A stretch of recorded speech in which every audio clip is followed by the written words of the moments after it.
हर समय भगवान की कृपा का, अनुकूल से अनुकूल, प्रतिकूल से प्रतिकूल परिस्थिति में कृपा का अनुभव करो, दर्शन करो कृपा का। भगवान की बहुत बड़ी कृपा है। सभी संसार के प्राणियों पर भगवान की कृपा है। आस्तिक नास्तिक का भी भेद नहीं है, पापात्मा पुण्यात्मा का भी भेद नहीं है।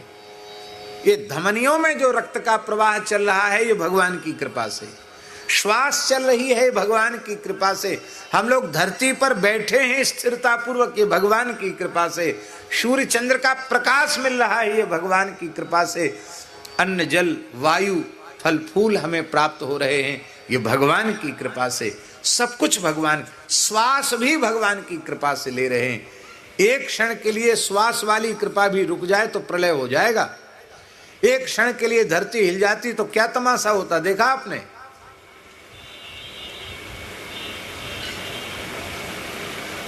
हम लोग प्रयाग कुंभ में थे, 2001 की बात है, जब गुजरात में भूकंप आया था। कितना भयंकर भूकंप था। ये भगवान की कृपा, थोड़ी सी डगमगा जाए, हिल जाए, देखो क्या होता है। पर एक विशेष बात है, भगवान की कृपा सभी प्राणियों पर है, पर अनुभव में क्यों नहीं आती है? सबके अनुभव में क्यों नहीं आती है? एक उदाहरण है, बहुत जोर का पानी बरस रहा हो और आपके घर के आंगन में एक भगोना, एक पात्र औंधा पड़ा हो, घड़ा उल्टा रखा हो, बाल्टी उल्टी रखी हो, भगोना उल्टा रखा हो, तो चाहे जितना पानी बरसे उसमें एक बूंद भी जाएगा नहीं। अब वो सीधा रखा हो तो वो पूरा पानी बरसा का भरेगा, लबालब भर जाएगा, बाहर भी छलकने लग जाएगा, बहने लग जाएगा। बस यही बात है, जो जीव भगवान के सन्मुख हो जाते हैं उनके ऊपर कृपा बरसती है, वो कृपा से लबालब भर जाते हैं और उस कृपा से दूसरों को भी सराबोर कर देते हैं। पर जो भगवान की तरफ पीठ किए हुए हैं और भोगों की तरफ, संसार की तरफ मुंह किए हुए औंधे पड़े हैं, कंचन कामनी की ओर मुंह करके औंधे पड़े हैं, कृपा उन विमुख जीवों पर भी बरसती है, पर उनको अनुभव में नहीं आती। ये संत सद्गुरु करते क्या हैं? तो औंधे पड़े हुए जीव को, औंधे पड़े हुए इस पात्र को सीधा कर देते हैं, संसार की तरफ पीठ कर देते हैं और भगवान की तरफ मुंह कर देते हैं। और जब भगवान की तरफ मुख कर देते हैं तब क्या होता है?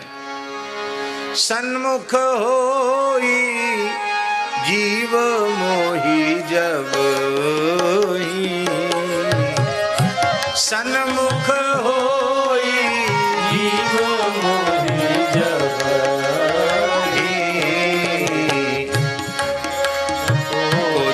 अघना सही तब ही, आ जन्म कोटि अघना सही तब। इसलिए तत्तेनुकंपाम सुसमीक्षमाणो, पहला साधन, हर समय कृपा का प्रत्यक्ष दर्शन करो, चाहे जैसी परिस्थिति हो, चाहे अनुकूल हो अथवा प्रतिकूल, कृपा का दर्शन करो। दूसरा साधन, ये साधन है जीव के कल्याण के। दूसरा साधन, भुंजान एवात्मकृतम विपाकम, जीवन में जो कुछ सुख दुख आपके जीवन में आवे उसमें किसी को दोष मत दो। को न काहू सुख दुख कर दाता, निज कृत कर्म भोग सब भ्राता। हमने जो बोया था वही तो हम काट रहे हैं, और जो हम बोएंगे वही हम काटेंगे। हम नया बीज तो हमको अब बोना नहीं है, जो बो दिया था उसी को काट लिया, कट गया, अच्छा हुआ, फांस कटी। अत्यंत धैर्य पूर्वक अपने जीवन में सुख को भी भोगे और दुख को भी भोगे। आप कहें सुख भोगने में तो कोई परेशानी नहीं है, दुख भोगने में परेशानी नहीं, सुख भोगने में भी परेशानी है। क्या? सुख भोगने के समय जीव भगवान को भूल जाता है। सुख के माथे सिल परे जो नाम हृदय ते जाए, बलिहारी बा दुख की जो पल पल नाम रटाए। सुख के क्षण में भी भगवान को नहीं भूलना और दुख के क्षण में तो भूलना नहीं ही। भुंजान एवात्म कृतम विपाकम, उसमें भगवान को दोष नहीं देना कि भगवान ने हमारे साथ ऐसा क्यों किया।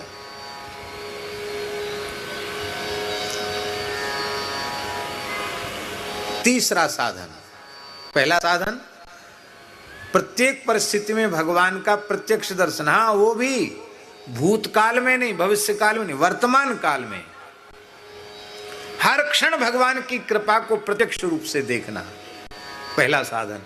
दूसरा साधन, जो कुछ सुख दुख आवे उनको अपना किया हुआ मान करके ही धैर्य पूर्वक भोगना और भगवान से प्रार्थना करना कि हे प्रभु, आपकी शरण में जाने से संचित तो भस्म हो गए, क्रिमाण पवित्र हो गया, अब केवल शरीर का प्रारब्ध है, वो भी शरीर के साथ संबद्ध है, शरीर समाप्त होने के साथ प्रारब्ध भी समाप्त हो जाएगा।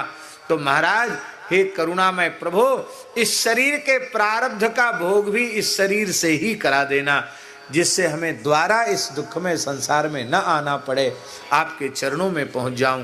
प्रभु, हमारी व्याधि नष्ट हो, रोग नष्ट हो, ये प्रार्थना भी हम नहीं करते हैं, बस चाहे जैसी कष्ट की अवस्था हो, हे नाथ, हे मेरे नाथ, मैं आपको भूलूं नहीं, बस आपको मैं भूलूं नहीं, आपकी याद बनी रहे।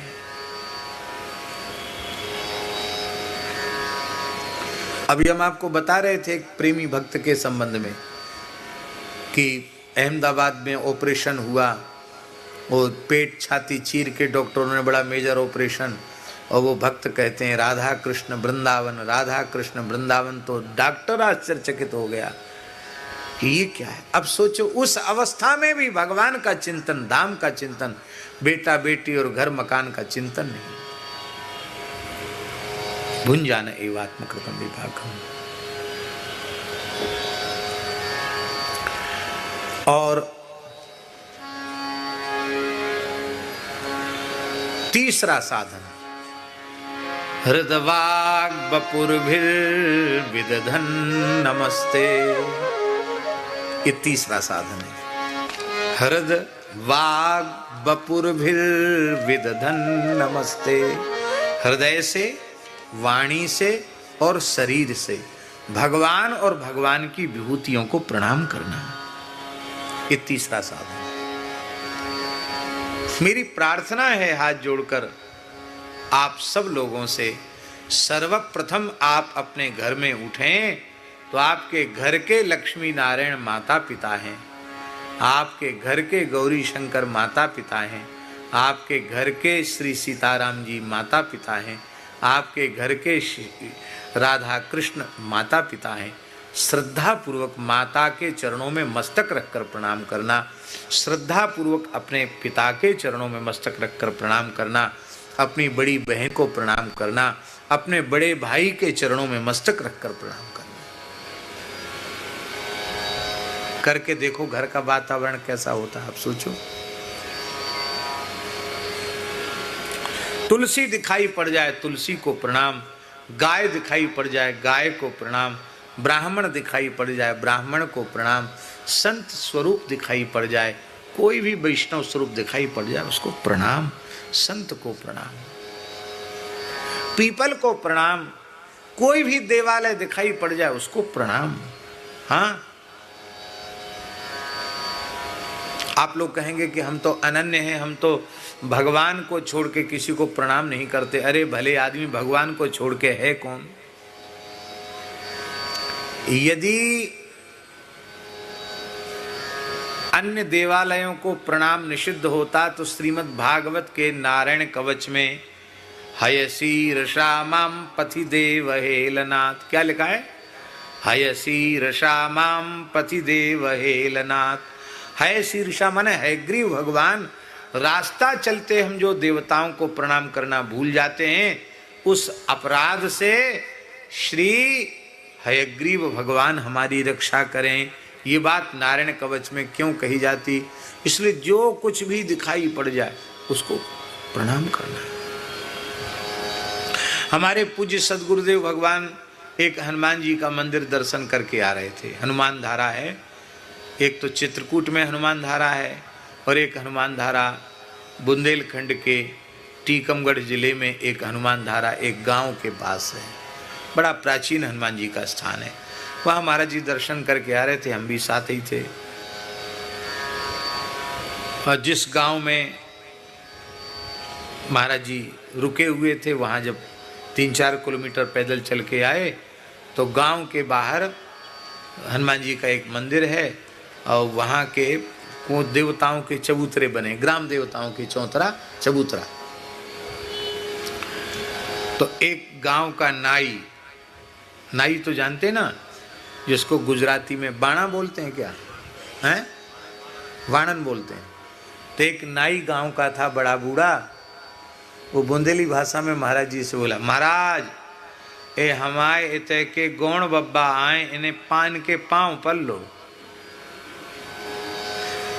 आप लोग समझे, हमारी भाषा नहीं समझे। ये हमारे यहाँ के गौण बब्बा नाम के देवता हैं, इनको प्रणाम कर लो। तो सर्दी का समय था, महाराज जी सिर से जैसे उधर पीछे वाले स्वामी जी पगड़ी बांधे ना, ऐसी पगड़ी बांधे थे महाराज जी। सिर में साफा बांधे थे और पैर में उनके कपड़े का जूता था, बिना बद्दी वाला। तो महाराज जी ने तुरंत जूता उतार दिया और सिर से पगड़ी उतार दी और उस चबूतरा पर मस्तक रखकर बोले, जो सिसोसी तब चरण नमामि, मोह पर कृपा करिए अब स्वामी। ये चौपाई बोले, जो सिसोसी तब चरण नमामि, मोह पर कृपा करिए अब स्वामी। हम चप्पल पहने हुए थे तो हम तो दूर खड़े खड़े तमाशा देखते, हम प्रणाम नहीं किए। हम मन में सोचे कि गौण देवता एक प्रकार की क्षत्रियों की ही मिलती जुलती जाति हुआ करती थी किसी समय, गौण, और ये मर के प्रेत बन गए, देवता बन गए।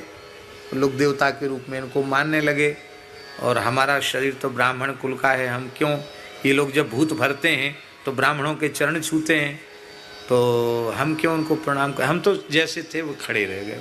उस नाई ने महाराज को कहा, महाराज ने प्रणाम कर लिया। हम महाराज जी लौट के घर आए जहाँ रुके थे, अचर्रा में। तो महाराज जी बोले, पंडित जी सायं संध्या का समय हो गया, संध्या करो। तो हम संध्या करने लगे। अरे हमारे मन में वो बात घुमड़ रही थी। तो संध्योपासन के बाद जब हमने महाराज जी को प्रणाम किया कि महाराज जी एक बात पूछें। हाँ पूछो। बोले, ये तो गौण बब्बा को आपने जूता उतार के पगड़ी उतार के इतनी श्रद्धा से प्रणाम किया और चौपाई भी आप बोले, जो सिसोसी तब चरण नमामि, मोह पर कृपा करिए अब स्वामी। तो ऐसे प्रणाम करना चाहिए। आप तो शरीर से भी विप्रकुल के हैं और विरक्त महात्मा हैं, तो आपने ऐसा क्यों, और समझ में नहीं, हम तो प्रणाम नहीं कर पाए। महाराज जी बोले, पंडित जी जड़ चेतन जग जीव जत सकल राम मैं जान, बंदों तिनके पद कमल सदा जोरि जुग पान। यह केवल दूसरों को व्याख्या सुनाने के लिए है कि खुद मानने के लिए, बताओ पहले। सिय राम मैं सब जग जानी, करहूं प्रणाम जोर जुग पानी, केवल दूसरों को सिखाने के लिए है। और ये तो कम से कम ग्राम देवता किसी न किसी का भला करते हैं। नामदेव जी ने प्रत्यक्ष प्रेतों में भगवान का दर्शन किया है? आज मेरे आए लंबकनाथ, धरती पांव स्वर्ग लो माथो, जोजन भरी भरी हाथ, शिव सनकादिक पार न पावे, तैसी सखा विराजत साथ, नामदेव के प्रभु अंतर्यामी, कीन्हो मोही सनाथ। आज मेरे आए लंबकनाथ। नामदेव जी के दर्शन से प्रेतों का उद्धार हो गया। भगवान पंढरीनाथ प्रकट हो गए। बोले भीमा नदी के तट पर, बोले धन्य है नामदेव, तुम प्रेतों के भीतर भी मेरा दर्शन करते हो। नामदेव जी ने कहा, प्रेत के अंतर्यामी हो कि नहीं? तो ठाकुर जी तो सब में हैं। तो आप कहीं भी प्रणाम करते हैं तो वो कृष्ण को ही प्रणाम होता है, क्योंकि आकाशात पतितम तोयम यथा गच्छति सागरम सर्वदेव नमस्कारः केशवम प्रतिगच्छति। इसलिए सबको भगवद रूप मान करके वंदन करना, किसी का तिरस्कार नहीं करना, किसी की निंदा नहीं करना, किसी की उपेक्षा नहीं करनी। हृदय से, वाणी से, शरीर से भगवान और भगवान की विभूति को प्रणाम करते करते अपने प्रणाम के दायरे को इतना बढ़ाते चले जाना कि यत्किंच भूतम प्रणमेत अनन्यः। समस्त प्राणियों को, संपूर्ण पदार्थों को भगवद रूप मानकर झुके रहना, सबको प्रणाम करना।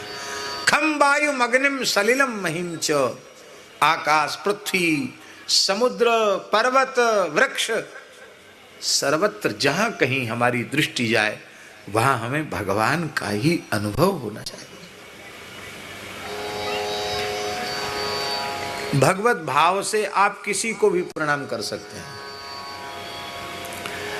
पर बड़ी विचित्र बात है, हमने ऐसे लोगों को देखा है जो माता पिता को प्रणाम नहीं करते होंगे कभी,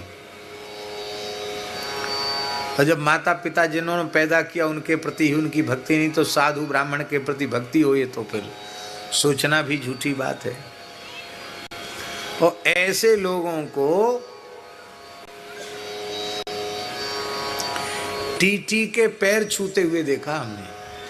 ट्रेन में, रेल में जो टीटी होता ना, उसके पैर छूते हुए देखा। वो कहता नहीं नहीं, तुम रिजर्वेशन की उसमें कैसे आए, तुम्हारा सामान्य टिकट है, तुम यहाँ कैसे आए, वो तो जुर्माना की रसीद बनेगी। तो सर सर करके लोग अंकल अंकल कह के, सर कह के चरण छूते देखा अपनी आंखों से।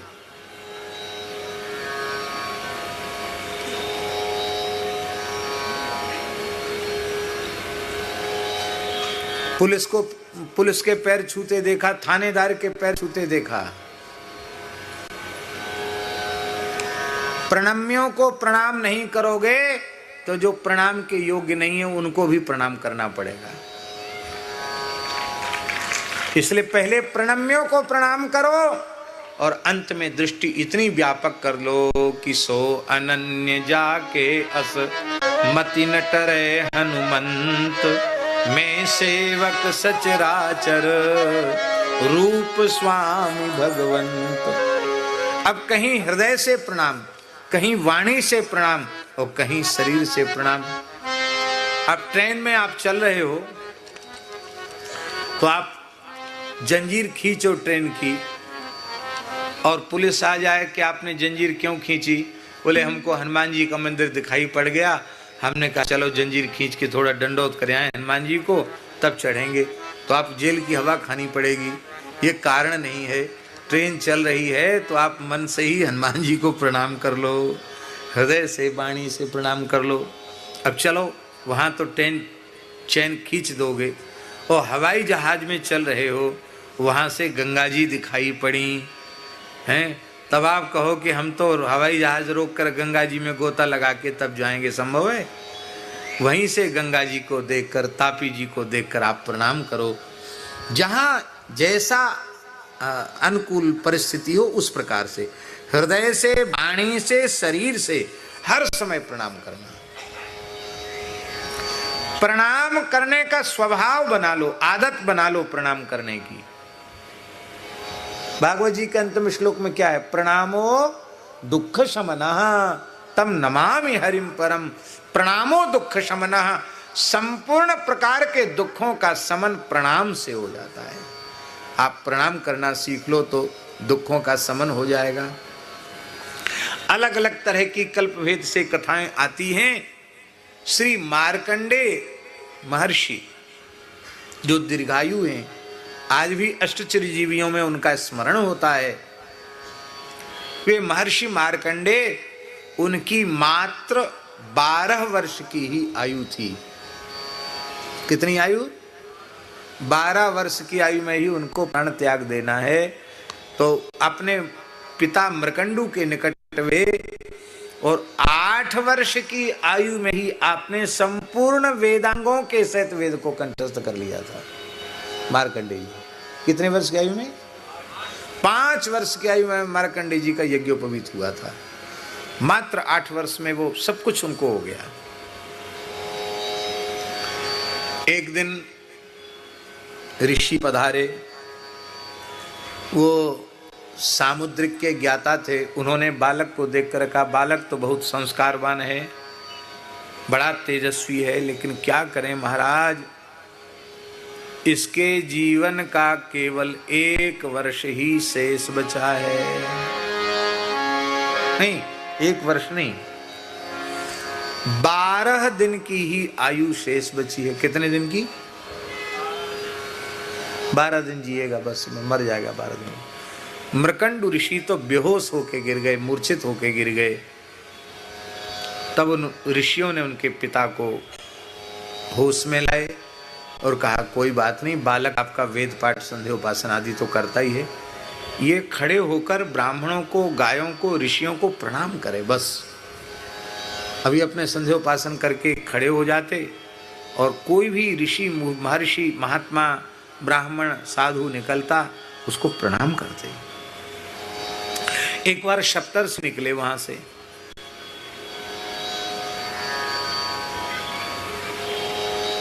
और सप्तर्षियों के साथ देवर्षि नारद जी भी थे। नारद जी भी थे, माने 7 ऋषि वो और 8 में नारद जी। इनको देख के प्रणाम किया तो उन सब के मुख से एक साथ निकला, दीर्घायुर्भव। क्या निकला? दीर्घायुर्भव। नारद जी ने कहा, ऋषियों, सप्तर्षियों, आपने होश हवास में आशीर्वाद नहीं दिया। एक साथ सबके मुंह से निकला दीर्घायुर्भव। इस बालक के लक्षण तो हैं कि बस अब कुछ ही दिन का मेहमान है ये। अब हम तो मनवाणी क्रिया से सत्य का पालन करने वाले, हमारी बात झूठी हो जाए ये तो ठीक नहीं। तो चलें ब्रह्मा जी के पास चलें, क्यों विधाता हैं लिखने वाले, वो सब कुछ बदल सकते हैं। तो नारद जी सप्तर्षि बालक मार्कंडेय को लेकर ब्रह्मा जी के लोक में गए। ब्रह्मा जी से प्रार्थना की, महाराज दीर्घायु। ब्रह्मा जी बोले, हम अपनी लेखनी कैसे काटें, हमने लिखा है तो कैसे उसको काटें? नारद जी बोले, पिताजी काटने की जरूरत नहीं है। क्यों? फिर बिना काटे कैसे होगा दीर्घायु? बोले, अभी 12 दिन इसके शेष हैं। कितने दिन? 12 दिन शेष हैं। आप अपनी आयु के 12 दिन के हिसाब से इसको आयु दे दीजिए। समझे? नहीं समझे? ब्रह्मा जी का एक दिन 1000 चतुर्युगी का होता है। 1000 बार सतयुग, 1000 बार त्रेता, 1000 बार द्वापर, 1000 बार कलयुग एक दिन में व्यतीत होता है। 14 इंद्रों की आयु बदल जाती, 14 सप्तर्षियों की आयु समाप्त हो जाती, 14 बार सप्तर्षियों की आयु समाप्त हो जाती। नारद जी ने कहा, महाराज आपको देना ही है तो अपनी आयु के प्रमाण से इसको 12 दिन की आयु दे दीजिए। ब्रह्मा जी ने कहा, एवमस्तु, और मार्कंडेय जी दीर्घायु हो गए। तो पुराण की ये भी कथा है, केवल प्रणाम करने से दीर्घायु हुए। और दूसरी कथा तो प्रसिद्ध ही है कि वो शिवोपासना में लग गए कल्पभेद से, और जब यमराज लेने आए, यमदूत, मृत्यु के दूत यमदूत होते हैं, लेकिन तेजस्वी बालक को यमदूत नहीं ले सके, तो स्वयं श्री यमराज आए और यमराज ले जाने की कोशिश करने लगे। तो शंकर जी के पिंडी में लिपट गए श्री मार्कंडेय जी, और भगवान शिव त्रिशूल लेकर के, भगवान शिव ने कोप किया यमराज पर। और मार्कंडेय जी कह रहे थे कि किम करश्यति वै यमः, यमराज हमारा क्या करेगा, क्या बिगाड़ लेगा। और यमराज को मुंह की खानी पड़ी, भाग कर जाना पड़ा।